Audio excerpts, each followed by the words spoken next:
네, 오늘은 저희 예수시대 전후 역사 세 번째 부분이고요. 유대사의 재분파들에 대해서 함께 나눠보도록 하겠습니다. 오늘은 길지 않을 것 같아요. 네, 그리고 마지막 부분에 제가 또 설명을 좀 드리도록 할게요. 먼저 그 유대 사회를 이루고 있었던 분파들이 있었습니다. 크게 저희들이 오늘 그 다섯 개를 볼 텐데, 유대 사회 재분파들에 대해서 저희가 주목해야 될 것들은 크게 다섯 개 분파입니다. 먼저 에세네파부터 먼저 볼게요. 에세네는 헬라어로 경건한이란 뜻이고요. 히브리어로 말하면 하시딤입니다. 하시딤 생각나시나요? 그, 마카비 항쟁 때 하스몬 왕조를 도와서 그 안티오코스 에피파네스 4세랑 전쟁을 했었던 그 무리들 하시딤이라는 무리들이 있었잖아요. 하시딤 안에는 이제 두 분파로 또 나눴었죠. 에세네파와 그 바리세파로 나눴다라는 것을 저희들이 지지난번 시간인가 지난번 시간에 얘기했던 것 같아요. 네. 가장 그 하시딤의 이제 첫 번째 파트가 이제 에세네파인데 히브리어로 하시딤이 헬라어로는 에세네예요. 경건한이라는 뜻이라 그랬잖아요. 가장 중요한 특징은 뭐냐면 사회 정치에 대해서 무관심입니다. 그러니까 종교 완전히 분리죠. 그리고 이 사람들이 그 사회 근처로 물러나서 거룩한 공동체를 세웠거든요. 세세파의 주요 구성원들은 누구냐면 제사장들입니다. 제사장들과 그의 가족들이에요. 그 제사장은 유대 종교 권력자들인데 다시 조금 그 이전으로 좀 돌아가서 설명을 해보면 그 셀류커스 왕조랑 잠깐만 좀 돌아봐야겠네요. 음, 그 헬라가 망하면서 총 4개의 나라로 나눠졌지요. 나눠져 가지고 갑자기 생각이 잘 안 나네요. 어, 알렉산더가 죽은 이후에 네, 프톨레미 왕조와 이제 셀루커스 왕조 총 4개의 나라로 그 헬라가 나눠지는데 이집트를 중심으로 했던 프톨레미 왕조, 그리고 이스라엘 북쪽에 있는 시리아를 중심으로 했던 셀루커스 왕조에 의해서 이 이스라엘이 지배를 받게 됩니다. 먼저 프톨레미 왕조는 크게 그 유대 사회에 대해서 간섭을 크게 하지 않았어요. 하나님을 믿는 것에 대해서 제재를 하지 않았는데 셀루커스 왕조가 프톨레미 왕조를 몰아내고 유대를 지배하면서 그 사람들이 유대의 하나님에 대해서도 터치를 하기 시작했죠. 그리고 안티오코스 에피파네스 4세가 헬라화를 시키기 위해서 유대 그 사회를 굉장히 많이 변화를 강요했단 말이에요. 그리고 또 하나가 성직을 매매를 했습니다. 성직을 매매를 해서 거기에서 이제 더 이상 참을 수가 없었죠. 그리고 그들의 분노가 올라온 데다가 예루살렘 성전을 굉장히 정말 그 하나님께서 가장 싫어하는 이스라엘 사람들이 견딜 수 없는 그곳에서 뭐 제우스 신전에서 제사를 드리거나 돼지를 잡아서 부정하게 만든다거나 그때 이제 반란을 일으킨 사람들이 그 마카비잖아요. 마카비 항쟁이잖아요. 어. 그런데 이제 그 항쟁이 끝나고 난 이후에 하스문 왕조라는 왕조가 그 탄생했는데 그 마카비 항쟁을 도와서 함께했던 그 하시딤들이 이 하스몬 왕조에서도 똑같이 왕은 왕만 해야 하는데 왕과 대제사장직을 겸직하는 걸 보면서 이 SNF파들이 견딜 수가 없었던 거예요.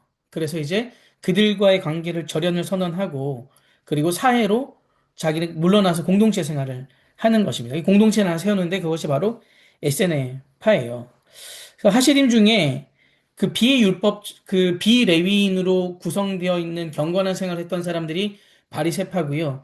하시림 중에 제사장 계열에 있었던 사람들이 공동체를 만들어서 세상과 단절하고 사회 근처로 들어가 본인들의 삶을 거룩하게 계속 유지하기 위해서 그 애썼던 사람들이 바로 SNF파입니다. 약간 제가 좀 복잡하게 설명하긴 했는데 조금 더 들으면서 정리를 한번 해보도록 할게요. 그래서 SNF파는 제사장 중심이었기 때문에 대부분 글을 읽을 줄 알았고요. 그리고 매일 성경들을 필사했던 사람들입니다. 그래서 그들은 필요한 노동 외에는 다 성경을 보거나 성경을 필사하는 것에 삶을 계속 들였고 시간을 쏟은 사람들이에요.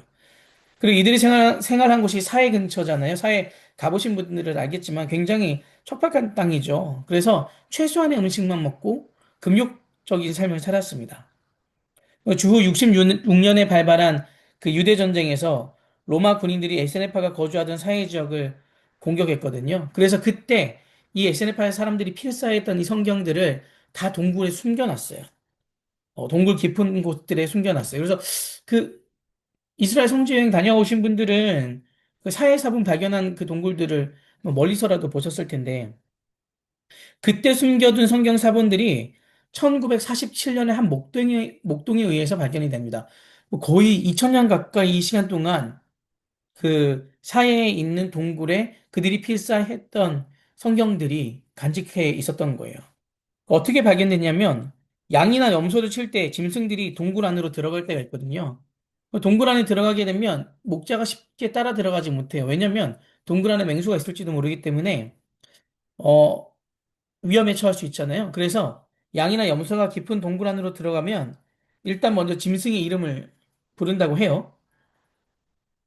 그리고 그래도 안 나오면 돌멩이를 던지는 거예요. 돌멩이를 던지는데 맹수의 소리가 들리면 빨리 도망가고요. 아무 소리가 들리지 않으면 그 동물들을 찾아서 동굴 안으로 들어간다고 합니다. 그래서 어느 날 양이 동굴 안으로 들어갔는데 목동이 불러도 나오지가 않는 거예요. 그래서 그 동굴 안에 돌멩이를 목동이 던졌습니다. 근데 딱 던졌는데 쨍그랑하는 소리가 나는 거예요. 항아리 깨지는 소리가. 그래서 어떤 소리인가? 어쨌든 양을 데리고 나와야 하니까 목동이 들어가서 항아리가 있는 것을 보고 거기 담긴 것을 가지고 나왔는데 그 양피지와 파피루스에 빽빽하게 알 수 없는 글자들이 그 쓰여 있었던 거죠. 그래서 이걸 뭔지 몰랐던 목동은 자신이 갖고 온 것 가운데 일부는 땔감으로 쓰고 일부는 중고상에 아주 싼 가격에 판매했대요. 근데 이제 이 소식이 세계에 있는 고고학자들한테 전파가 된 거예요. 2차 세계대전이 끝난 다음에 고고학자들이 이스라엘로 몰려가 발굴을 하게 되었거든요.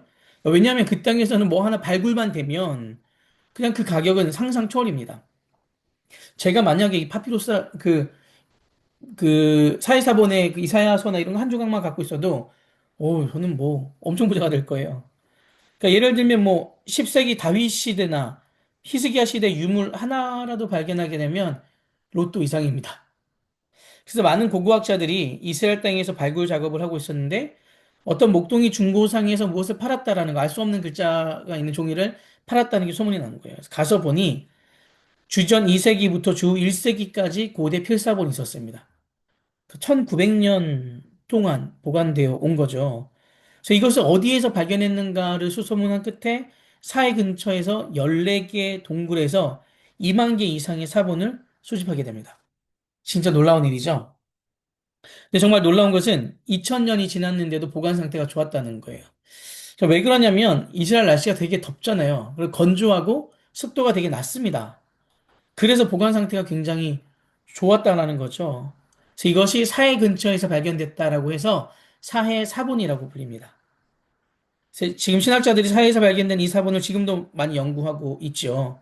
이 사해 사본은 주전 2세기부터 주후 1세기까지 약 300년 동안 히브리어 성경을 필사한 것이 사해 사본입니다. 그 사해 사본을 연구해 본 그 결과 지금 우리가 가지고 있는 구약의 내용과 거의 일치함을 발견했습니다. 옛날 히브리어 성경이 오랜 역사 속에서 여러 나라 언어로 번역되었잖아요. 근데 지금 히브리어 성경과 사해 사본이 거의 일치한다라는 거예요. 대단한 거죠. 뭐 하나님의 은혜라고 볼 수밖에 없겠죠. 그리고 그 사해 사본이 거의 훼손이 되지 않았다라는 겁니다. 다시 좀 SNF로 돌아가서 설명을 드리면 하스몬 왕조의 타락. 그들이 처음에는 그 마카비 항쟁을 일으킬 때는 정말 엄청난 영향력으로 일으켜서 셀류커스 왕조를 무너뜨렸잖아요. 다니엘서에 대한 다니엘의 예언이 그 시대를 가리키는 건데, 그런데 그들이 그 하스몬 왕조라는 유대 왕조를 세우자마자 이 대제사장직과 왕까지 겸직했단 말이에요. 이거 있을 수가 없는 일이란 말이죠. 그런 그 하스몬 왕조의 타락과 결별하여 하시딤 그룹에서 사회로 간 사람들이 SNF파라는 것입니다. 그들이 약 한 4천 명 정도 됐다고 해요. 그리고 흰 옷을 입었고 독신을 강조했습니다. 근데 이제 문제는 뭐냐면 공동체 구성원들이 독신으로 살면 그 SNF파의 지속이 불가능해지잖아요.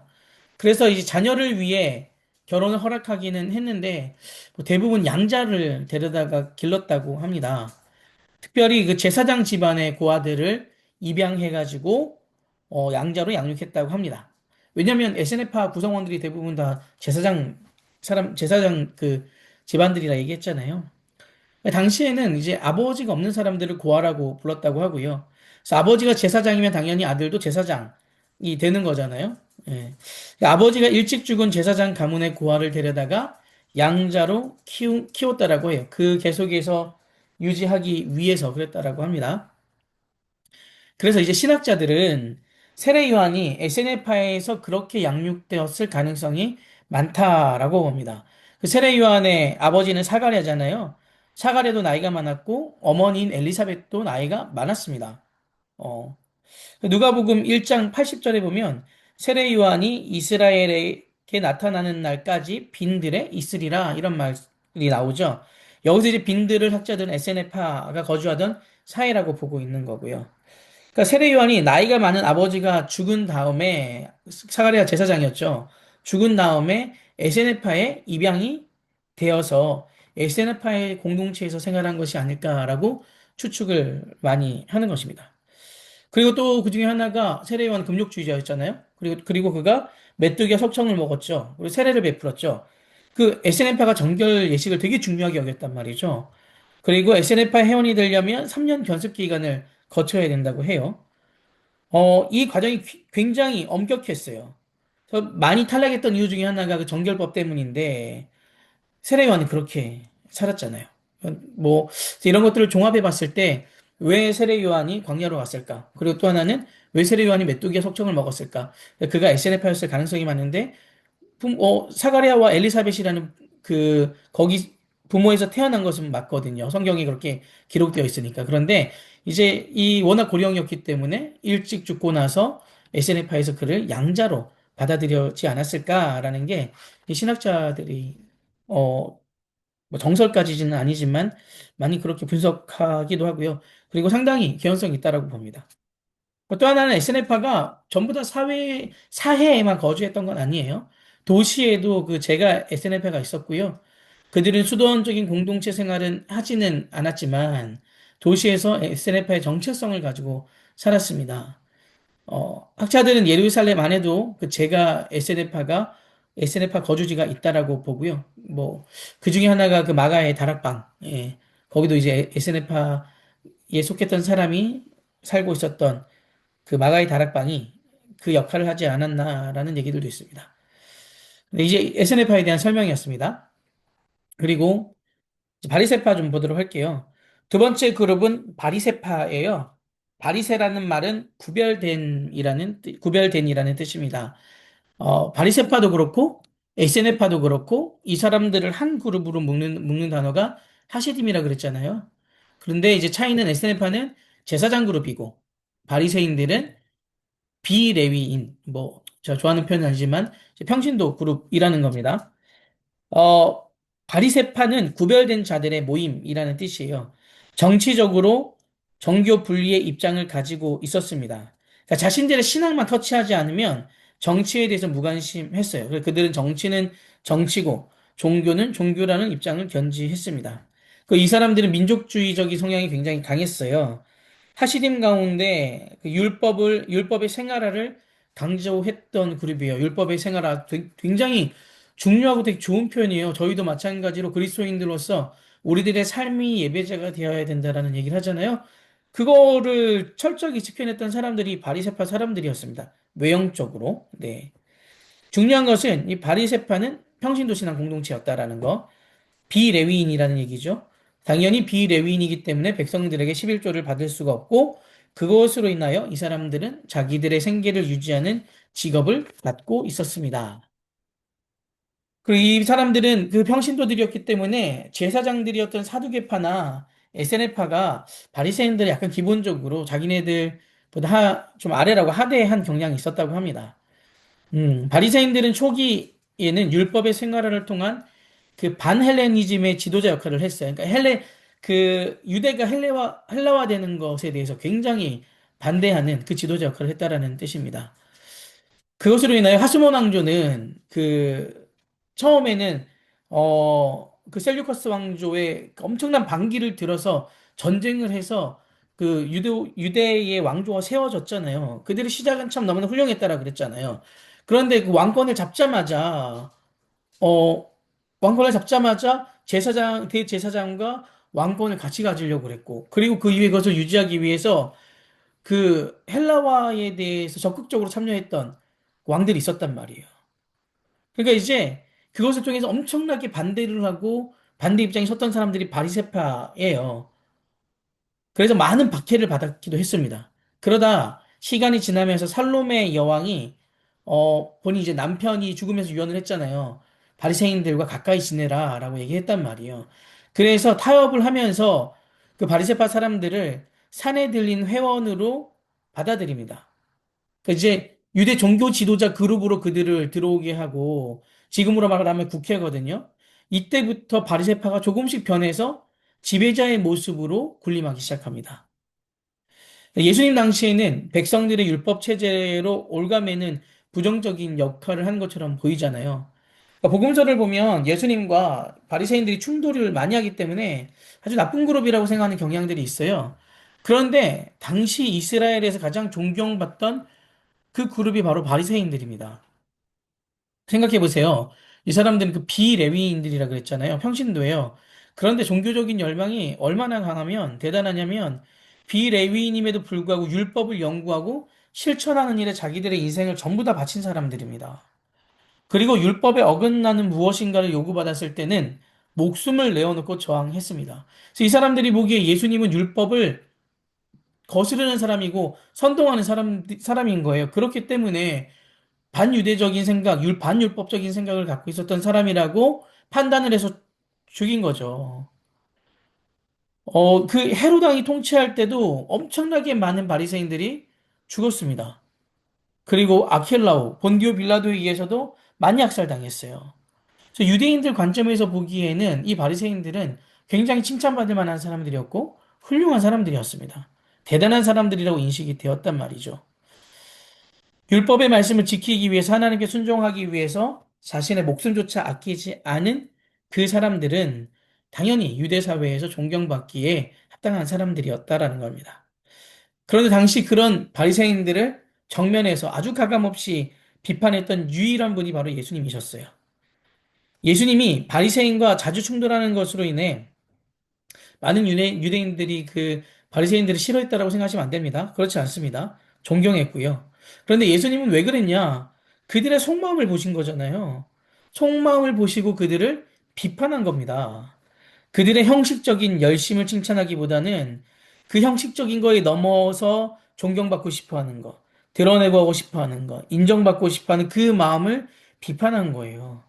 겉모양만을 볼 수밖에 없는 대부분의 사람들이 바리새인들 당연히 존경했습니다. 그리고 예수님께서도 제자들에게 바리새인들의 행동들에 대해서 본받아야 된다고 얘기하셨습니다. 그리고 바리새인들이 유대인들로부터 많은 존경을 받았던 증거가 있는데 오늘날 국회에 해당하는 그것이 바로 사내들인 공의회거든요. 사내들인 공의회가 처음 만들어지게 되었을 때는 사두개파가 전부 다 장악했어요. 사두개파가. 점차적으로 백성들의 지지를 받는 사람들이 회원이 되었고요. 그리고 그 인원은 총 70명입니다. 그래서 바울 당시에는 사두개파와 바리새파가 거의 동수가 됩니다. 그 사도행전을 보면 바울이 사내들린 재판을 받으러 들어갈 때 한쪽에는 사두개인들이 있었고 한쪽에는 바리새인들이 있는 것을 보고 바울이 이렇게 항변하는 거거든요. 내가 부활을 믿는 것 때문에 이렇게 핍박을 당하고 있다라고 주장하는데 사두개인들은 부활을 믿지 않았거든요. 그때 죽은 자의 부활을 믿었던 바리새인들은 오히려 바울의 편을 들어줍니다. 바울이 바리새파기도 했고요. 물론 이제 이 사람들 입장에서는 배반한 그 배교한 사람이라고 생각들을 하지만 그래서 무엇이냐면 처음에는 사두개파가 장악했던 사내들인 공의회가 바울 당시에는 사두개파와 바리새파가 거의 동수로 바뀌었다라는 거. 어떻게 가능했냐면 그만큼 국민들의 지지를 받았다라는 겁니다. 바리새인들이. 그러니까 성경에서는 예수님께서 엄청나게 비판하셔서 우리에게 나쁜 인식이 있지만 인식이 있고 그렇지만 그 당시의 유대 사회 사람들에게는 존경받는 사람들이었습니다. 그리고 바리새인들은 평신도 개혁가들이거든요.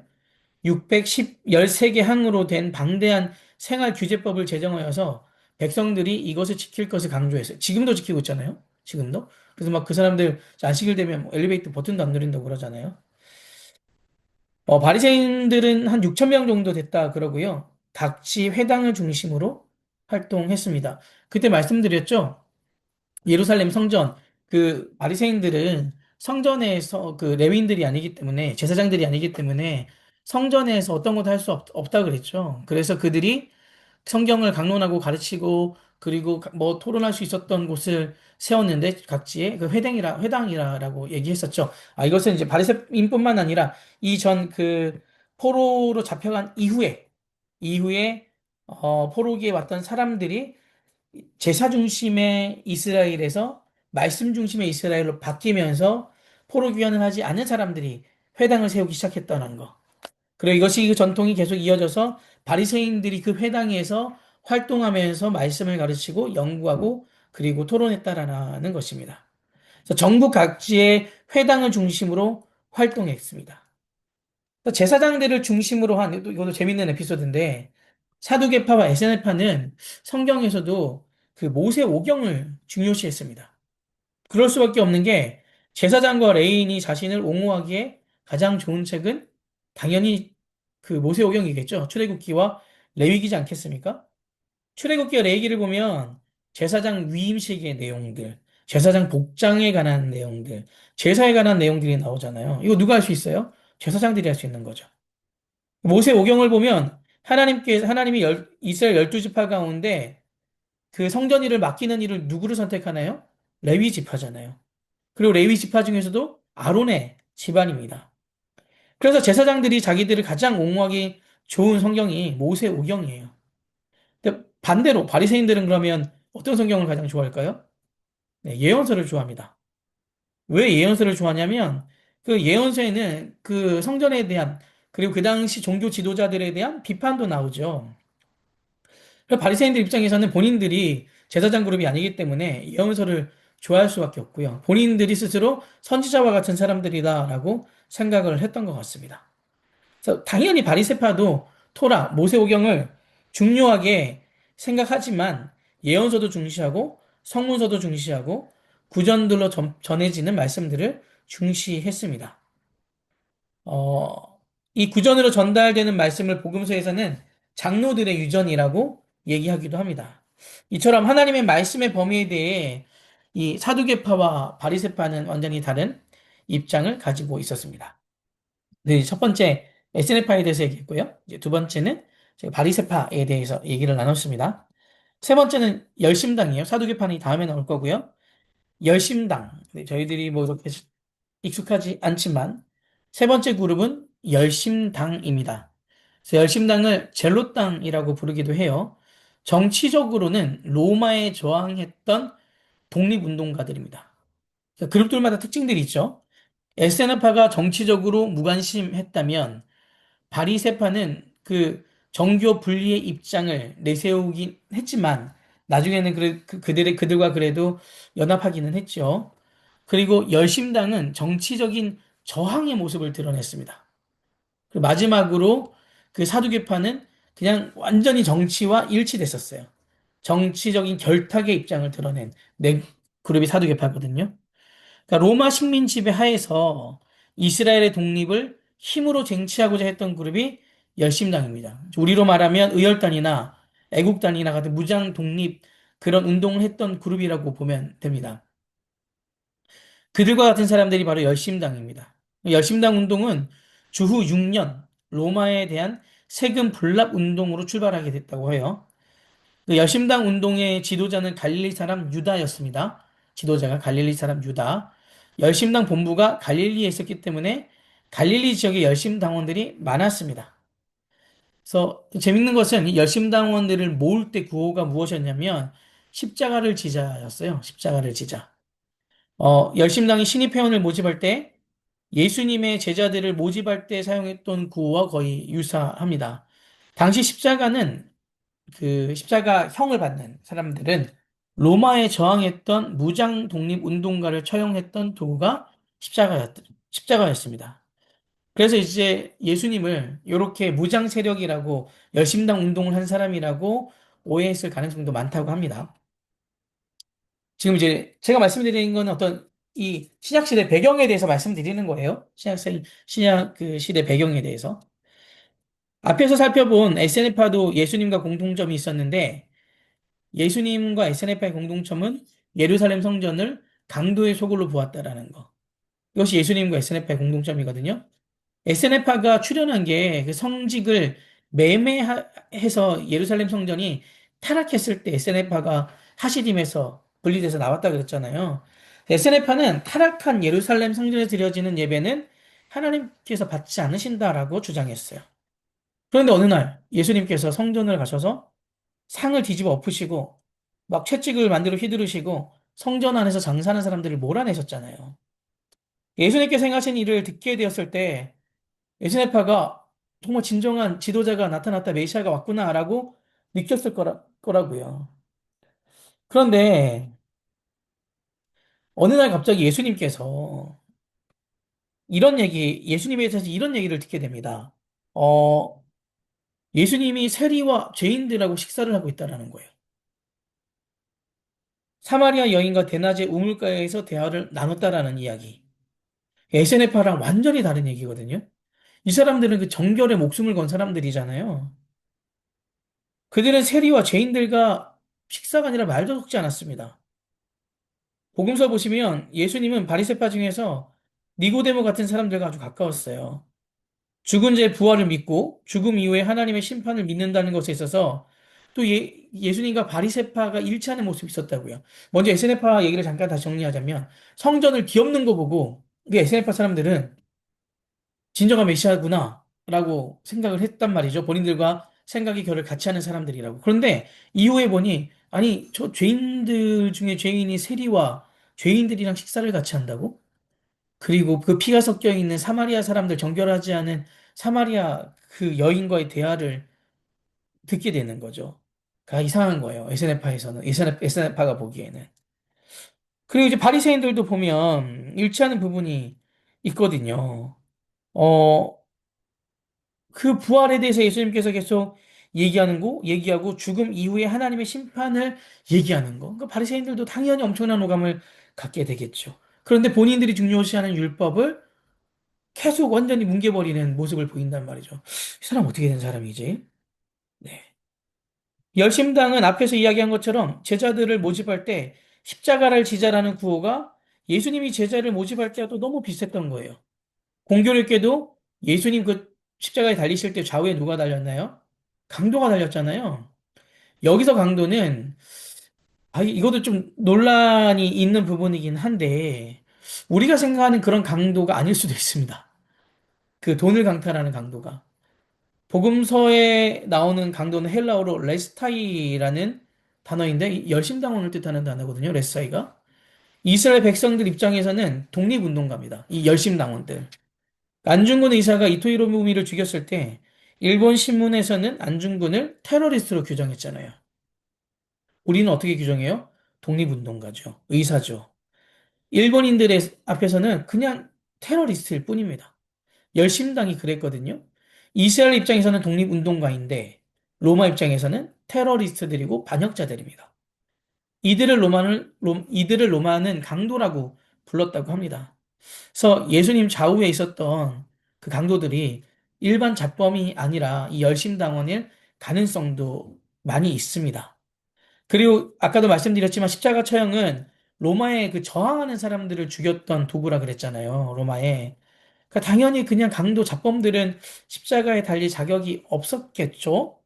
그래서 학자들은 복음서가 기록될 당시에 그 로마의 검열로 인해 독립운동가를 쓰지 못하고 강도라고 표현을 하지 않았을까라는 그 주장을 하기도 합니다.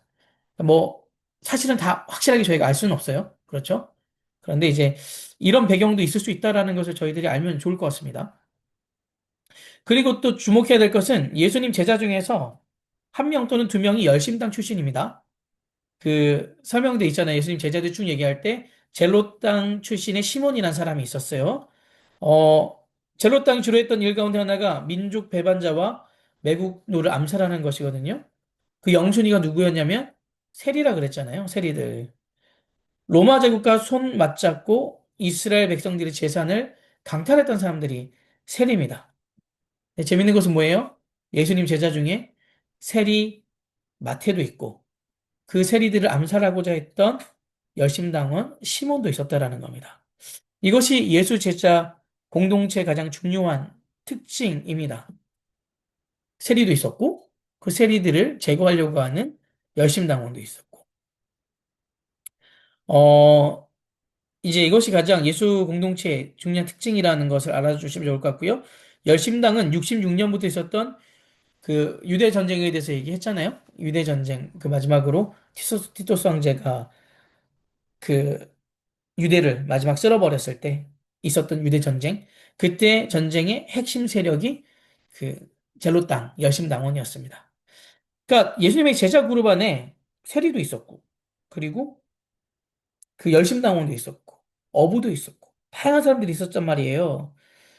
그러니까 교회의 구성 중 네 가지 구성이 있는데 그 중에 하나가 교회는 보편적이어야 한다라는 거거든요.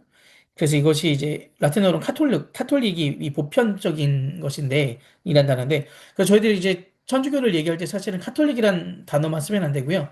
로마 카톨릭이라고 써야지 좀 더 정확한 표현이긴 합니다.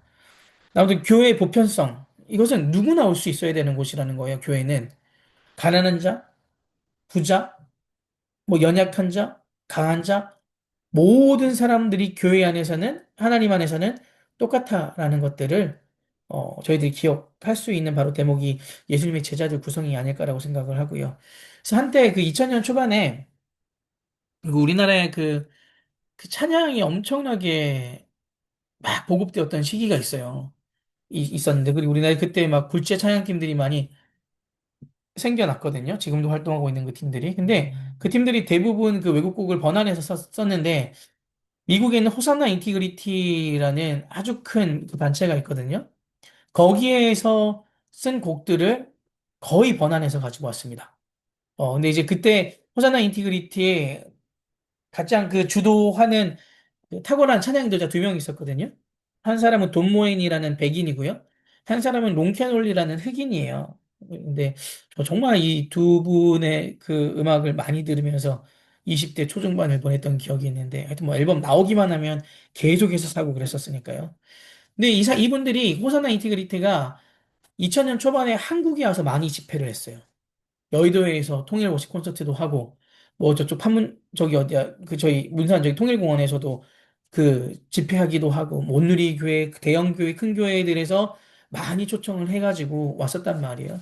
근데 이분들이 왜 한국으로 눈을 좀 돌리게 됐었냐면은 풀리지 않는 부분들이 있었던 거예요. 지금도 계속 좀 이어져 있기는 하지만 돈 모인이라는 백인 찬양 인도자가 찬양 인도할 때는 대부분 백인들만 모이고 롱캐놀리라는 흑인 인도자가 인도할 때는 대부분 흑인들만 모이는 거.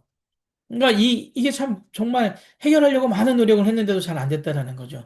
그래서 그런 것에 좀 회의를 느껴서 그때 또 한국계가 엄청나게 또 뜨거웠었고 찬양의 흐름이 이어져 가고 있었기 때문에 한국으로 많이 와서 사역을 했었던 일들이 있었거든요. 그러니까 어쨌든 교회는 보편적이어야 된다는 겁니다. 예수님의 제자 공동체가 그랬어요. 열심당원, 아주 정말 진보주의자도 있었고, 그리고 로마의 결탁에서 살아갔던 마태, 세리도 있었고, 여러 가지 사람들이, 여러 부류의 사람들이 있었습니다. 이것이 이제 예수님 제자 공동체의 특징이라는 거고요. 열심당이 어떤 그룹인지 이제 좀 아시겠죠? 이 사람들을, 한 단어로 얘기하면 독립운동가 집단이었다. 처음에는 저희가 SNF파, 두 번째는 바리새파, 지금은 열심당에 대해서 나눠봤습니다. 네 번째 그룹은 사두개파입니다. 개인적으로 좀 정이 좀 안 가는 그런 그룹이에요. 이 사람들은 그 헬레니즘 문화를 적극적으로 수용해서 사실은 이 사람들이 제일 거부해야 될 사람들이거든요. 왜냐하면 제사장 그룹이잖아요. 대제사장 그 그룹으로 오는 사람들이었단 말이에요. 근데 이 사람들이 헬레니즘 문화를 적극적으로 수용했습니다. 정치랑 딱 붙은 거예요. 정치 권력자들과 결탁한 사람들입니다. 사두개파라고 하는 명칭과 이제 관련해서는 두 가지 주장이 있는데 하나는 히브리어로 의로운 자라는 뜻이고요. 다른 하나는 다윗 시대의 대제사장이었던 사독의 후손이라는 뜻에서 사독계파라고 하기도 합니다. 뭐, 이 사독의 후손이라는 얘기가 훨씬 더, 뭐, 두 개 다 같은 의미일 수도 있겠지만, 사독의 후손이라고 생각하시면 될 것 같아요. 이들은 주로 어디서 활동했느냐? 당연히 성전이겠죠. 사두개파는 사내들인 공의회를 원래 이 사람들이 전부 다 이제 주축으로 들어가 있었습니다. 모세오경의 그 율법을 인정하고요. 부활, 천사, 심판, 영, 마귀 이런 존재를 다 부인했어요. 사독은 주전 10세기 인물이거든요. 솔로몬 때 성전을 짓고 나서부터 사독의 후손들이 계속해서 성전 권력을 장악했습니다. 사두개파가 진짜 사독의 후손이라면 이들은 성전의 출범과 동시에 유대 종교 권력을 장악했던 사람들이라고 이해하시면 돼요. 그리고 그들은 현세만 믿었습니다. 현세만. 그리고 사람이 죽게 되면 그의 영혼은 소멸된다라고 보았고요. 지금 안식교랑 좀 비슷합니다. 내세와 부활과 심판을 믿지 않았던 사두개파가 오랜 기간 동안 유대교 권력을 장악했을 때 그때 이제 토라와 예언서가 구약 성경의 정경이 되었어요. 주전 400년경에 토라가 정경으로 확정되었거든요. 그리고 주전 200년경에 그 예언서가 정경이 되었어요. 이 작업을 주도했던 사람들이 사두개파입니다. 그래서 토라와 예언서에는 내세에 대한 언급이 거의 없습니다. 사두개파가 내세와 부활을 믿지 않았기 때문이야. 이때 이제 이들이 권력을 장악했을 때 된 정경이 모세오경과 예언서라는 거. 구약에서 부활에 대해 유일하게 언급된 부분이 다니엘이거든요. 다니엘 12장 2절인데, 다니엘은 분류했을 때 성문서에 들어간단 말이에요. 이 구약의 분류로는 그래요. 성문서가 정경이 된 것은 예수님께서 돌아가시고 난 이후, 이거 주후 90년경입니다. 이때 이제 마지막으로 전부 다 그 구약 39권이 정경화가 딱 끝나게 됩니다.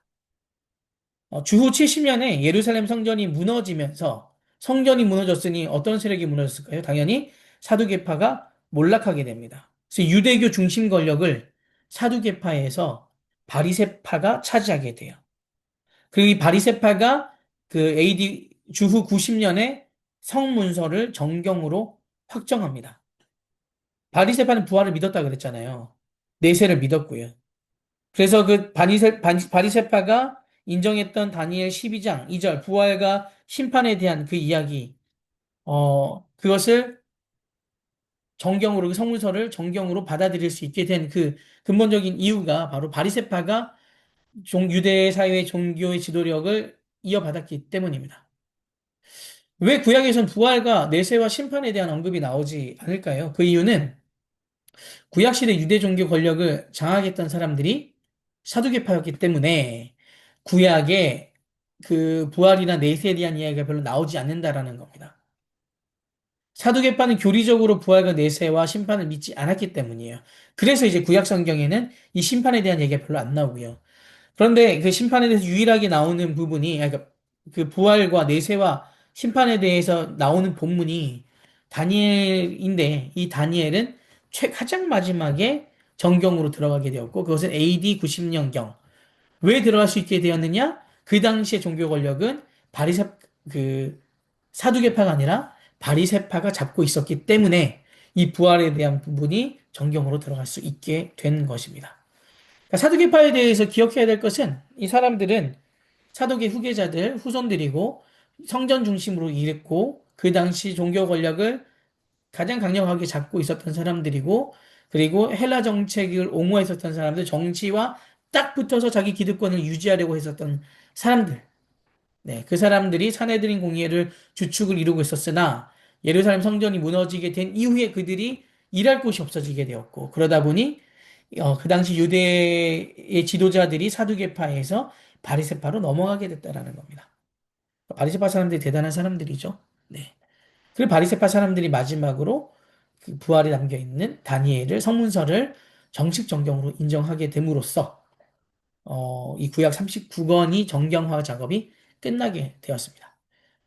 이 사람들이 사두개파라는 것을 기억해 주셨으면 좋겠습니다. 마지막 그룹은 서기관과 랍비들인데, 이 사람들은 조금 독특해요. 바벨론 포로기에서 말씀드렸잖아요. 바벨론 포로 전에는 이 이스라엘 사회가 제사 중심의 사회였다 그랬잖아요. 그런데 이 사람들이 포로로 잡혀간 후에 보니 하나님이 그곳에 계시는 것이었고, 아, 그러면 이제 이 우리 조상들이 잘못 살았던 것을 후손들에게 가르쳐야겠다라고 해서 성경들을 모으기 시작했다 그랬죠. 그리고 그 성경들을 모아서 이것을 가르쳐야겠다라고 생각한 겁니다. 율법의 연구가 시작된 거예요. 그때 탄생한 그룹들이 서기관들입니다. 성경을 연구하고 필사하는 사람들. 그 당시 대표적인 사람이 누구냐면 에스라겠죠. 서기관은 율법 교사고요. 그리고 율법을 가르치는 사람이에요. 랍비는 나의 선생님이라는 뜻이거든요. 그래서 서기관과 랍비들을 통해서 율법이 연구되고 필사되고 전승되었습니다. 특징은 뭐냐면 이 사람들은 어떤 정파에 다 속해 있는 것은 아니었다라는 겁니다. 이게 서기관과 랍비들의 주류가 바리새인들인 건 맞거든요. 근데 반드시 바리새인들만 서기관과 랍비가 되는 것은 아니었어요. 사두개인 중에서도 성경을 필사하는 사람은 서기관이 되는 거예요. 엑시네파도 성경 필사를 많이 했다 그랬잖아요. 그래서 이처럼 다양한 그 종파들의 사람들이 서기관과 랍비가 될 수 있었습니다. 그래서 서기관과 랍비를 이제 따로 구분하여서 얘기한 거예요. 아시겠죠? 그래서 이제 서기관과 랍비들은 어떤 한 그룹에 소속되어 있는 뭐 사두개파나 바리새파나 열심당원이나 에세네파 이렇게 딱 구분되어 있는 그룹들이 아니라 그 각 그룹 사이에서도 성경을 연구하고 율법을 연구하고 필사하고 그것을 가르치는 사람들을 서기관과 랍비들이다라고 한다라는 겁니다. 이 사람들이 그 당시 유대 사회를 그 이뤘던 주요 그룹들 중 그룹들이었습니다. 정리하면 신약시대 유대교 안에는 크게 네 개의 종교 그룹이 있었다.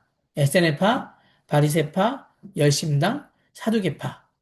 에세네파와 사두개파의 공통점은 제사장 중심이다. 차이점은 에세네파는 정치와 완전히 무관하여 그 사회로 들어가 공동체를 이루는 금욕하며 성경을 필사하고 그리고 하나님께 정결하게 살아가기 위해서 애썼던 사람들. 반대로 사두개파는 완전히 정치와 결탁하여서 기득권을 유지했던 사람들이라는 거고요.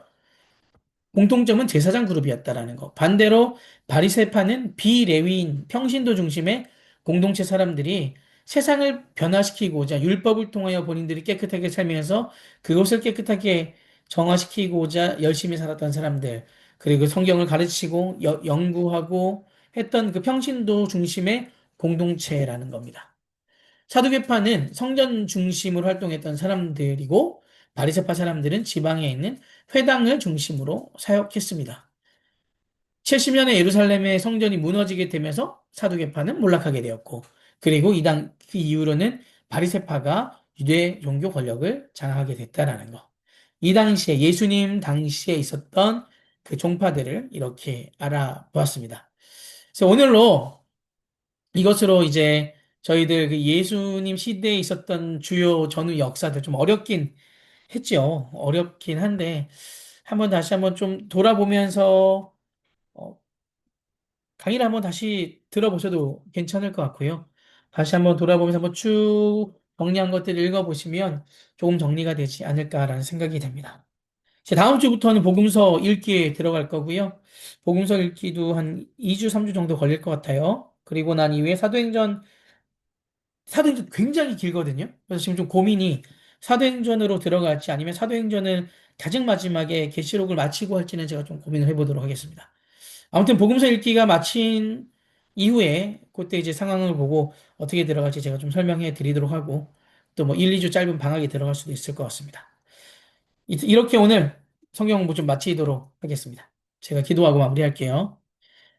하나님, 하나님께서는 제사보다 하나님을 아는 것을 원하신다라고 말씀하셨습니다.